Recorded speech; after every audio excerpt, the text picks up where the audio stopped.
Hello and welcome. You're listening to Lore and Legend, bringing you myths, legends and fables from world folklore and mythology. We tell stories the way that they're meant to be told, in the style of traditional storytelling and enriched with traditional music and dramatic audio work. This series of Lore and Legend is called The Gates of Dream, exploring tales of encounters between the heroes and heroines of Greek myth, the gods and spirits of the Greek Underworld, and the lands of dream, death and darkest fate. This episode of Lore and Legend comes to you thanks to the contributions of our Patreon subscribers, Storyfolk Christy Carson, Paul Jackson and Sean Powell. Thanks to all of them for their generosity and enthusiasm in sharing our stories. If you'd like to consider joining them and supporting the podcast by becoming a patron, visit our website and click Support Us. In this, our third episode, a king undertakes a dangerous voyage to save his kingdom from a curse, and his wife the queen receives a visit from Morpheus, the mysterious Prince of Dreams. From storyteller Sebastian Odell, and featuring the music of Michael Levy, Seikilo and Caleb Hennessy, this episode is The Dream of the Drowned King.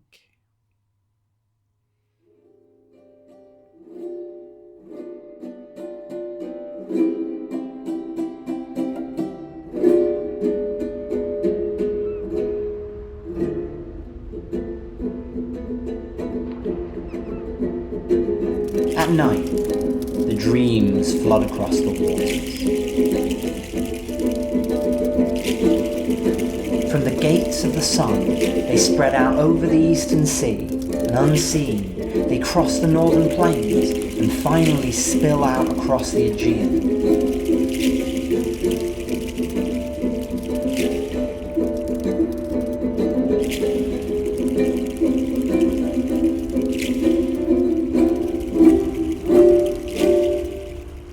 Before they can get as far west as the islands of Ithaca or Kefalonia, they pass through the kingdom of Trachis, free of bloodshed, the land of King Ceyx and Queen Alkyone. They ruled well, and justly, it is said. What dreams enter their palace at night? While we slumber and dream of strange beasts or humiliating misfortune, what dreams come to the bedside of the king and queen? Queen Alkyone woke sharply, grasping the bedsheets around her and crying in alarm. Her husband, King Ceyx, stirred and saw his queen in distress. He opened both eyes and looked up at her. "My darling Hera," he said. "What's wrong?" Hera, the name of Zeus's wife in Mount Olympus, was an affectionate name that Ceyx used for his wife. She in turn might call him Zeus, but now she was in no mood for such indulgences. "Just now I had a horrible dream," she said, "in which you were lying on the earth and 4 horses came charging over you, rode by 4 brothers. One by one they trampled you until there was nothing left of you. It is surely a foul omen." "It may be," Ceyx said. "and it may not, and we may not know the difference. Have I told you the tale of the father of dreams?" Alkyone shook her head, and so Ceyx told the tale, to assuage the fears of his wife. She was not convinced exactly, but it brought her comfort to hear him speak, and she lay down until she drifted back off to sleep.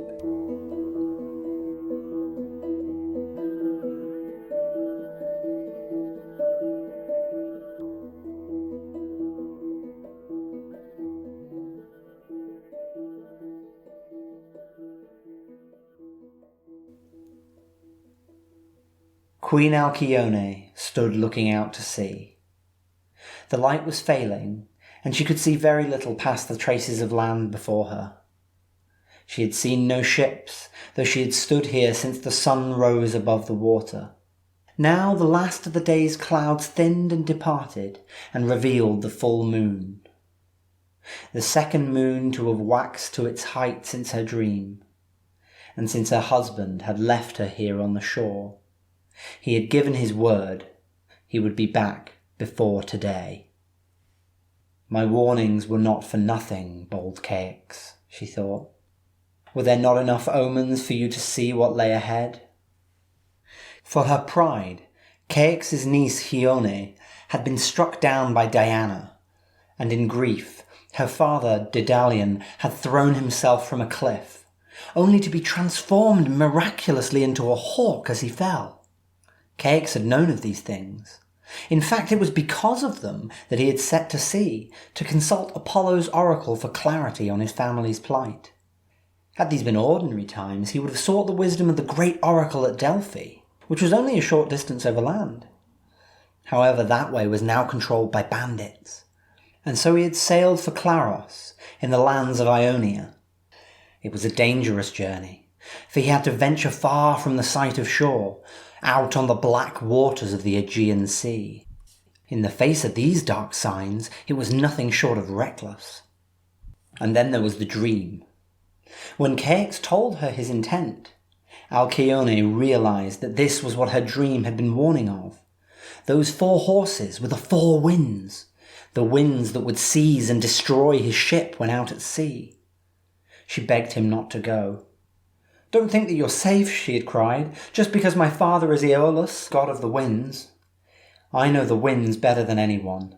I stood for the longest time in my father's house, watching them wreak havoc across the world. Once they are released, no man or god may tame the winds." Yet as ever, Ceyx did not listen. He reminded her that he too was the son of a god, the morning star, who would guide him safely to Ionia. He swore it would be no more than 2 moons until he returned. Was he so sure that they held favour among the gods of Olympus? Alkyone had made many offerings to Hera, for she was the goddess of marriage, that her husband would once more return to her arms, to see the 2 of them once more sat before their fire and laid lovingly beside each other in their bed. Yet it seemed these prayers went unheeded. Ceyx had not returned. But that night she dreamt that he had. She heard his footfall on the threshold, then coming up the stairs to their chambers. She ran along the hall to meet him, but as she did, servants and bureaucrats surrounded her, halting her progress, tugging at her arms. They called her to her duties, reported on affairs at the palace, all holding her back with distractions. But she shook them off and ran to the door to welcome her lord home. When she reached the bottom of the stairs and threw the door open wide to find that there was no one there, she stood in disbelief. And then the sound of his voice floated close to her and brought with it the soft smell of his body. But then the wind whipped it from her and cast it away along the hillside. She awoke, alone, in her bedchamber. As she lay in the empty darkness, she tried to soothe herself. She recalled the tale that Ceyx had told, and she told it to herself now. The young god, Apollo, leader of the Muses, sought in his vanity to raise his light high above the other gods. He begged his father for the gift of prophecy, and as ever, with Zeus's favourite, his desire was granted. And so the greatest oracles of mankind were his. His were the visions that the greatest of men looked to for counsel. Humanity duly revered the wisdom of Apollo, and exalted him more highly than any other. Truly, he now stood above any man or god. Or so he believed. Zeus, you see, does not tolerate presumption above himself. And so he created dreams, which spilled from the gates of horn and appeared to people in their sleep. Indeed, each night they provided people with sight of what will occur. Possessing prophecy themselves, humanity no longer needed the oracles of Apollo, and they began to forsake his worship. "Do not think that this is the end of the tale, though," Ceyx had said, "for we still need to seek the wisdom of the oracles. At their birth, certainly, dreams would tell us all we might need to know, without fault, as a reckoning upon Apollo's pride. Yet Apollo cast himself on his knees before his father's throne and wept for forgiveness. Seeing order restored once more, Zeus forgave his son, and in his mercy made another kind of dream. This dream was the same as its predecessor, but it emerged instead from the gate of ivory, from which comes deceit and falsehood. Humanity was therefore given the gift of prophecy, but given the poisoned chalice of deception too, and no means to tell the two apart. And so, when we wish for truth and clarity, we must still seek out the oracles. The queen finished her tale, word for word, as Ceyx had told it to her. She looked to her side, and saw it still empty. There was nothing to do but wait for sleep to come, if Hypnos would grant it.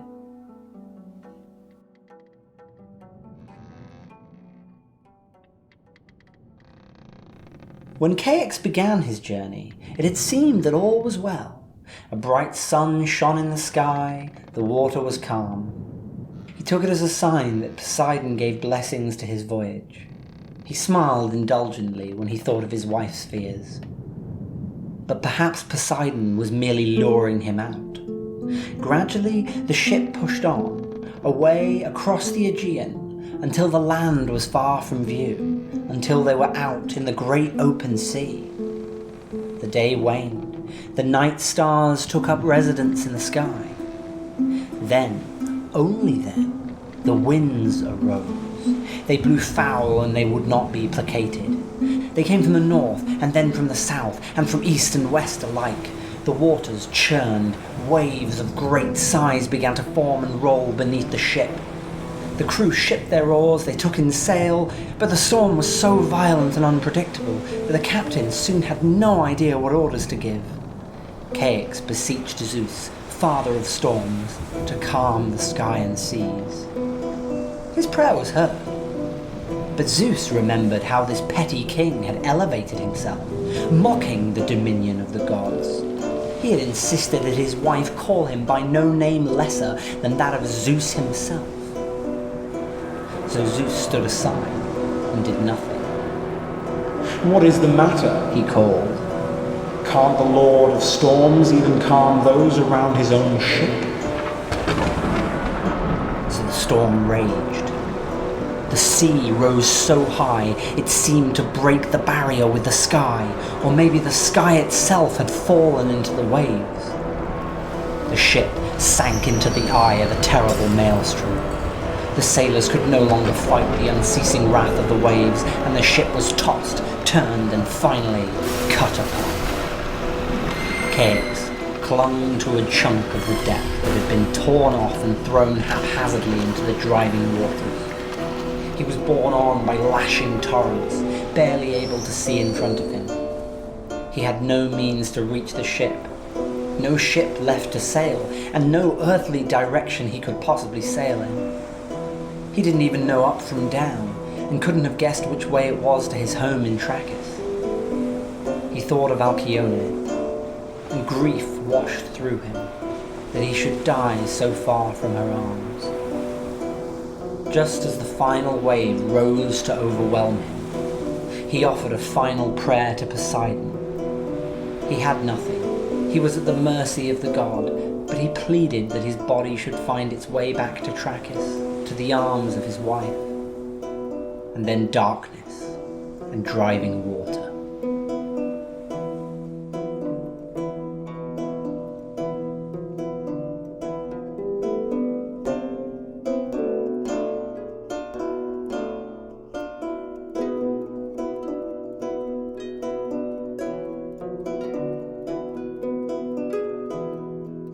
Once the ship and all her crew had passed beneath the waves, the darkness ebbed away and the dawn broke.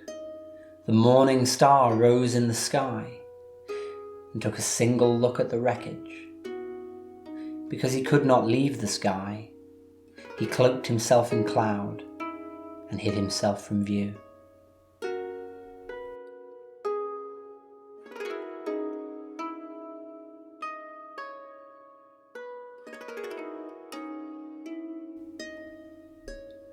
Alkyone rose from her troubled sleep. It was another day without her husband. She must keep her mind occupied, so she set about her duties, keeping the palace in his stead, and in any spare moment she returned to weaving fine clothes for him to wear upon his return.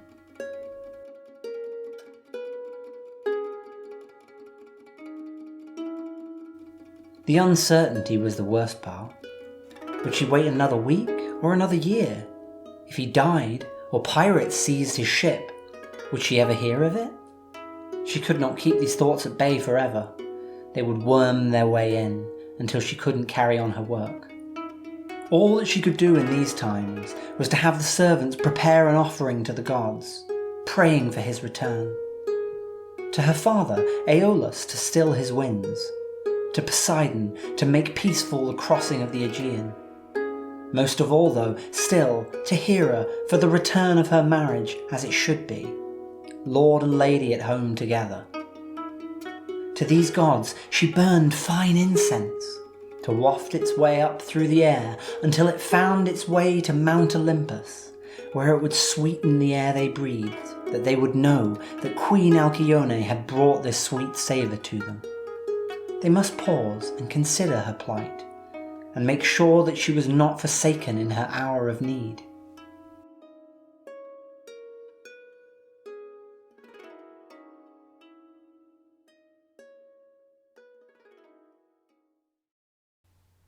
Indeed, the incense did float from the Megaron, and soon reached Olympus, but there was nothing that Poseidon or Aeolus could do to smooth the voyage of a ship that has long since sunk to the depths of the wine-dark sea.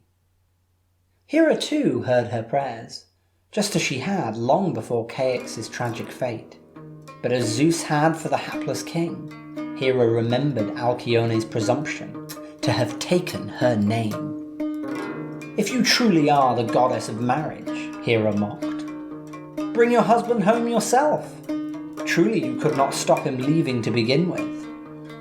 Alkyone's desperate pleas had given her some satisfaction. Yet as time went on, and the pleas continued, unabated, even intensified, Hera's mood began to change. No matter what she did or where she went, the incense from Alkyone's fire hung about her like a fug. It clung to her garments and seemed to infect the very stones of Olympus itself. Finally she could stand it no longer. "Enough," she said. "I shall take no more pleas of false hope." She would not validate Alkyone's prayers by going to Trachis herself. Instead, she sent for Iris, her messenger, and sent her out on a unique task.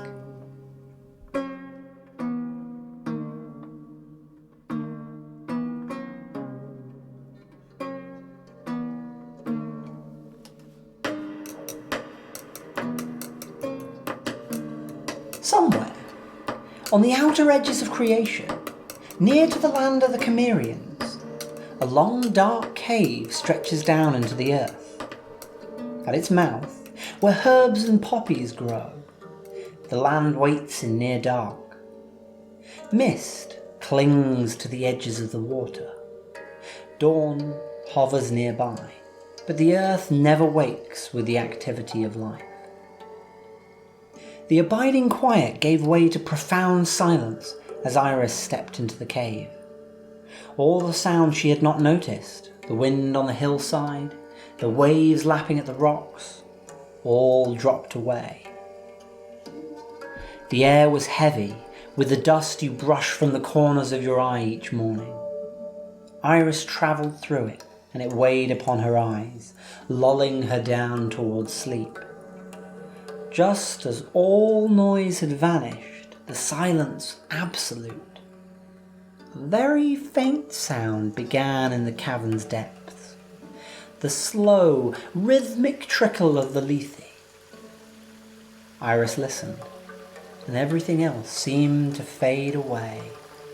Cares, memories, all thought of the lands outside, just dissolved into the effortless babble of the river of forgetting. Everything was gentle and soothing, easing her mind into its rightful place in... Iris shook herself just as she was about to succumb. There are few who can travel this way but for the will of the gods. So she called to mind Hera's request, and with it she could move forward once more. Slowly, painstakingly, she soldiered on until she approached the throne of sleep. The throne of sleep is no regal, ostentatious chair. Instead, a couch sits a little above the floor, spread with all kinds of blankets and feathered cushions, and Hypnos, the god of sleep, sprawls gracelessly on top of them, snoring obnoxiously. Iris stood before the throne, then reached down and brushed her robe.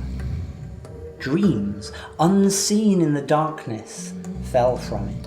Dreams clinging to dreams that had settled themselves all over her. Light breathed its way through the gaps. Her light, the light of Iris, goddess of the rainbow. She brushed more and more of them away, and her light streamed forth, bathing the throne of sleep in its glow.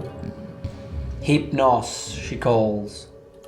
Hypnos, god of sleep, who quietens the world, who brings peace to the mind, who renews the body for the tasks of each new day. Hear me now. Sleep lifted his head just slightly, enough to acknowledge her, but no more. He murmured gently, though truly he knew the purpose of her journey as she had first set foot into his lands. The Lady Hera commands you. Send forth a sign to the Queen of Trachis. Tell her what has befallen her king, and leave her in no doubt to save us all from her empty prayers.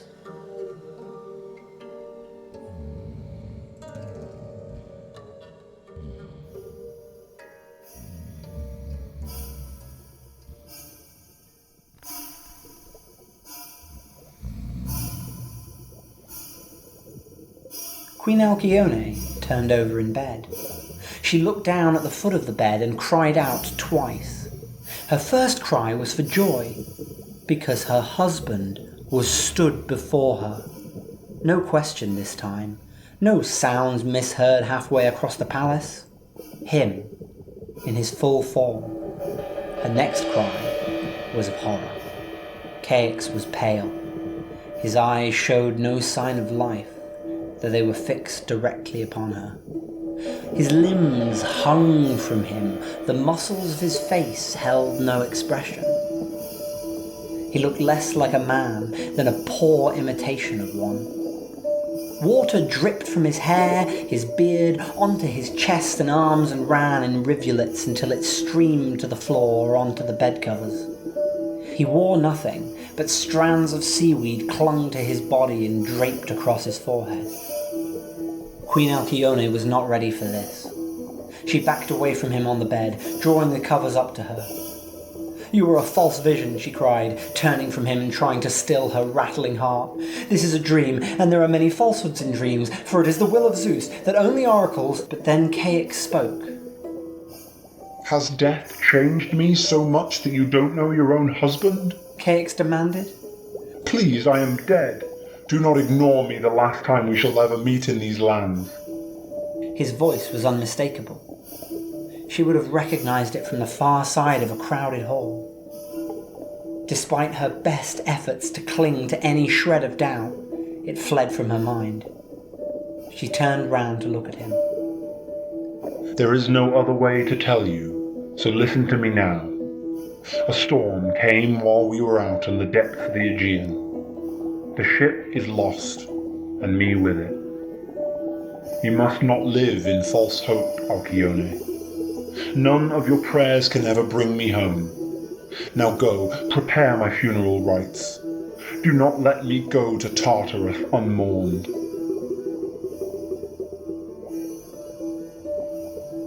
Her worst fears were realized. After so many prayers, so many days survived through the simple hope that she would one day have him back. Her mind rebelled, for a steadfast and determined queen could not allow this. She had held everything together for so long, she could not crumble now and allow her king to be dead. "But you're here now," she said. "This is a good day. No, a glorious day. Our wait is over." She got up, came to the end of the bed with her arms outstretched. "We are reunited, husband and wife, and will never part again." She placed her arms around his sodden, bedraggled form. But it dispersed. She nearly fell right through him. No, Alkyone. You are living. Your home is here, in Trakis. But mine is not. You cannot know the lands to which I am bound. Though desperately she tried to reach for him again, he pulled away to the side and began to drift toward the wall. "No, stop! I will go with you. You left without me once. I won't let you do it again." But Ceyx's shade had reached the wall before she could get to him, and passed straight through it. Alkyone hurled herself against that wall, and when she dropped to the floor, she began to beat upon it until her hands bruised from the punches.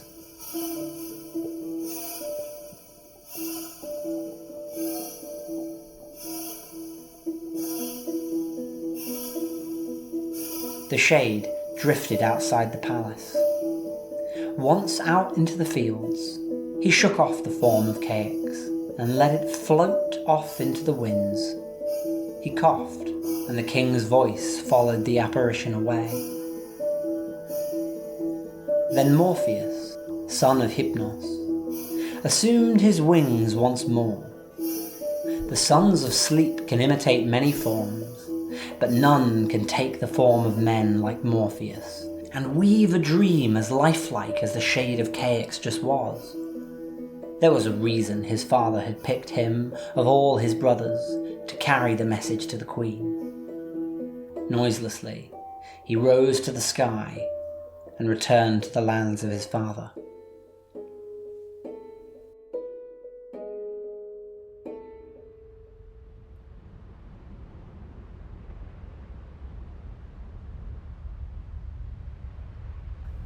Alkyone stood before the sea once more. She still gazed out, though she knew that Ceyx was not coming home. There was nothing else for her to do. Her life as Queen of Trakis vanished once the funeral rites were completed for her king. Walking from the palace to the shore, she cast off that life, until she came down to the water's edge as Alkyone, nothing more. She waded out into the waters, and they soaked up her clothes until she was submerged to her waist. "Poseidon," she cried, "you have taken everything from me. I can ask nothing more of you. There is nothing you can give me. But I now give you all that I have left, my life, to do with as you will, since none of my offerings would suffice. It seems our family has lived and died in the displeasure of gods. May it all end now." And she lay her body down upon the waters. Slowly, by ebb and flow, she drifted out to sea. Is this the end of the tale? Was there really nothing more that Alkyone would have from the gods? For another prayer had been uttered, on a shredded chunk of ship's deck, far across the Aegean Sea. And as Alkyone floated aimlessly on the waters, she collided with something. She looked around and realized that her final desire had been granted, one that she had not even known herself. King Ceyx had come home to the land of Trakis, and somehow their bodies had met in the currents. He was not alive. He had died in the waves that had reached up into the sky and eaten the sun. But if you had seen the way that his wife gripped his still form, you'd think it made no odds to her. Her husband had come home at last.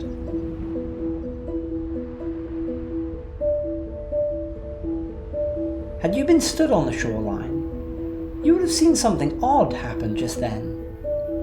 The two bodies locked in this embrace disappeared from the water, and two halcyon birds rose from the surface and flew up into the sky.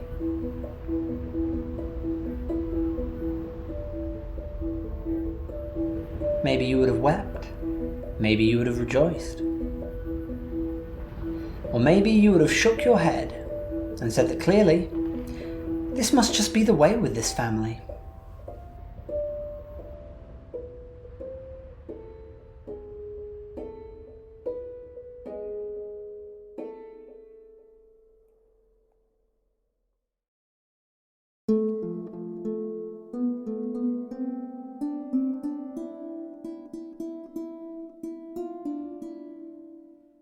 The dream of the drowned king is based upon the myth of Ceyx and Alkyone, known mainly from the poem Metamorphosis by the Roman poet Ovid, but also found in a work by Hesiod and in a philosophical dialogue called Halcyon.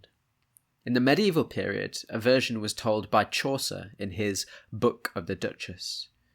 The story is considered remarkable for its depictions of a loving and romantic relationship between the principal characters, in contrast to many of the unhappy unions portrayed in Greek myth. The story also raises questions about the role of providence and justice in human affairs, as the attitude of the gods towards the sympathetic protagonists is typically callous and petty. Trachis was a kingdom and city-state in the region of Thessaly in the north of ancient Greece. It was located to the west of Thermopylae and north of the sanctuary of Delphi. It was famous for being located near the foot of Mount Etna, where the Greek hero Heracles died, and being the place where his descendants settled. The city of Trachis was later conquered and resettled by the Spartans. It was a waypoint for the Persian army during its march to the confrontation at Thermopylae during the Greco-Persian War. The oracle which Ceyx sails across the Aegean Sea to reach was the oracle of Apollo Clarius in the sanctuary of Claros, on the western coast of Ionia in Anatolia. It was an important religious centre, alongside the sanctuaries at Delphi and Didyma elsewhere in the Greek world. In the Roman period, Pliny the Elder remarked that at Colophon, in the cave of the Clarion Apollo, there is a pool, by the drinking of which a power is acquired of uttering wonderful oracles, but the lives of those who drink it are shortened. The story concludes with the transformation of Alkyone and Ceyx into halcyons, a mythical bird which is sometimes identified as being the kingfisher, although some also say that Ceyx was transformed into a different bird, a tern.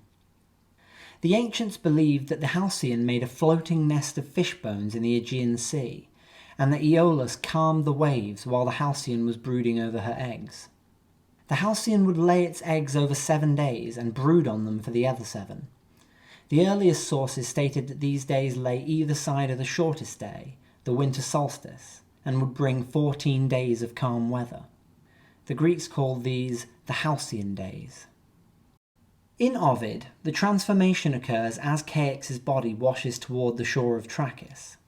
But in the earlier halcyon dialogue, Alkyone is changed into a bird so that she can search the seas for her husband's body. The halcyon, or kingfisher, was a symbol of the faithful woman or wife, as is clearly the case in the philosophical dialogue where the character of Socrates says he will relate the legend to his own wives to inspire them. According to Aelian and Plutarch, the female halcyon was devoted to its mate, nursing the male in old age and sickness, and singing a lament when it died. It therefore represented a paradigm of feminine love and care for the family.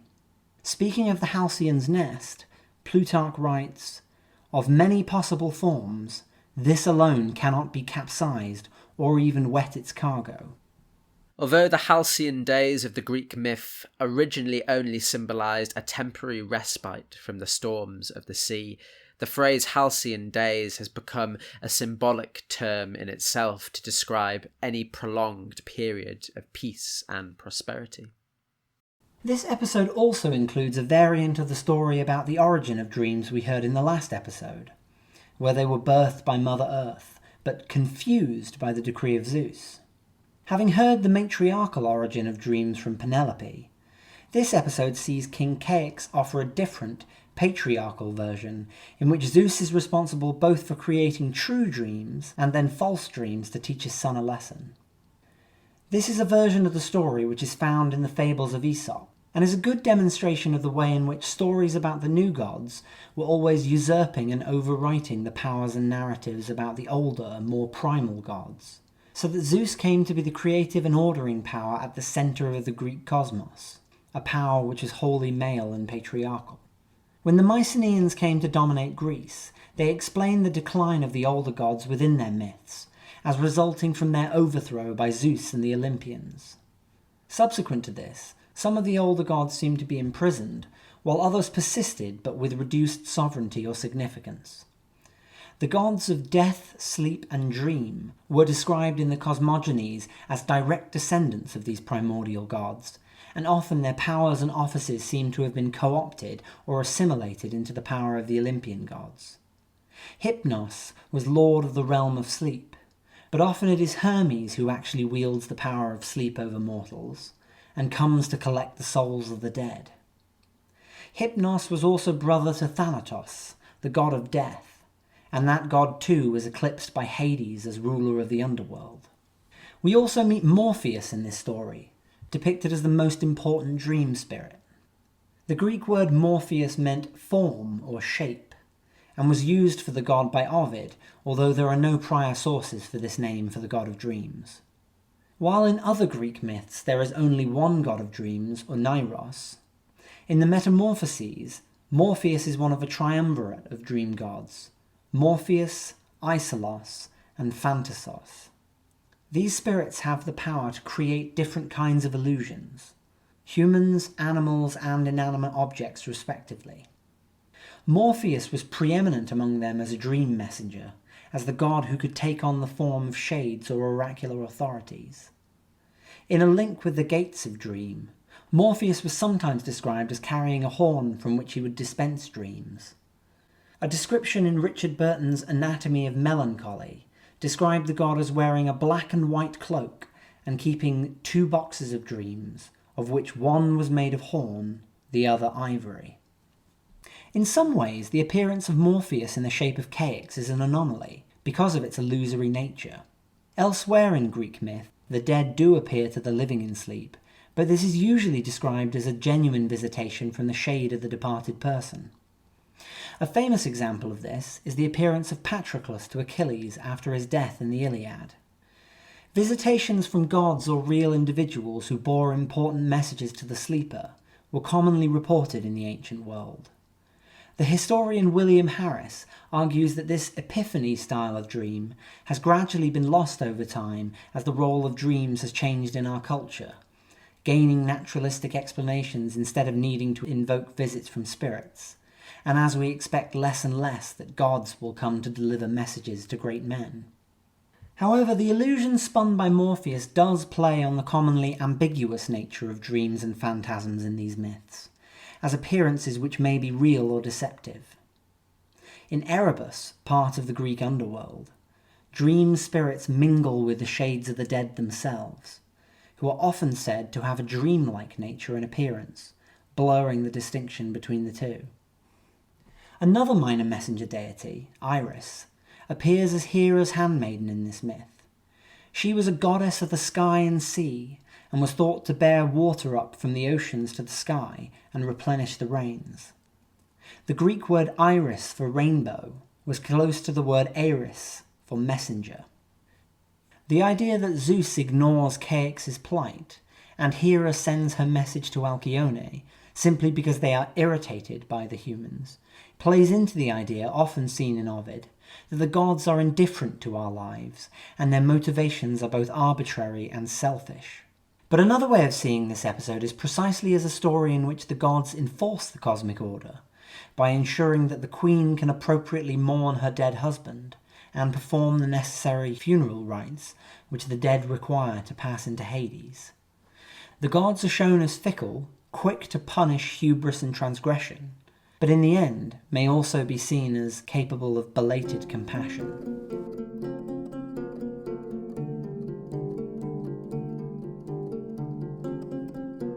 Next week, a master physician draws the wrath of Zeus when he meddles with the law of life and death itself. You've been listening to Lore and Legend, The Gates of Dream, Episode 3, The Dream of the Drowned King. Our story today was interpreted and performed by Sebastian O'Dell. This episode featured music by Michael Levy, Seikilo and Caleb Hennessy. Check the episode notes to find links where you can hear their music and support their creativity. Additional sounds and music were sourced from the community at freesound.org, and full audio credits are available at www.loreandlegend.co.uk. For news about upcoming episodes and more info about our stories and their sources in world folklore, you can visit us there at the website, or follow us on Facebook and Twitter at Of Lore and Legend. If you like what you hear and you want to hear more, please consider a one-time donation through Ko-Fi or supporting the podcast regularly through our creators page on Patreon. You can find the links to all of those things on our website. And once again, thank you for listening, Storyfolk, and I hope that you're all keeping safe out there.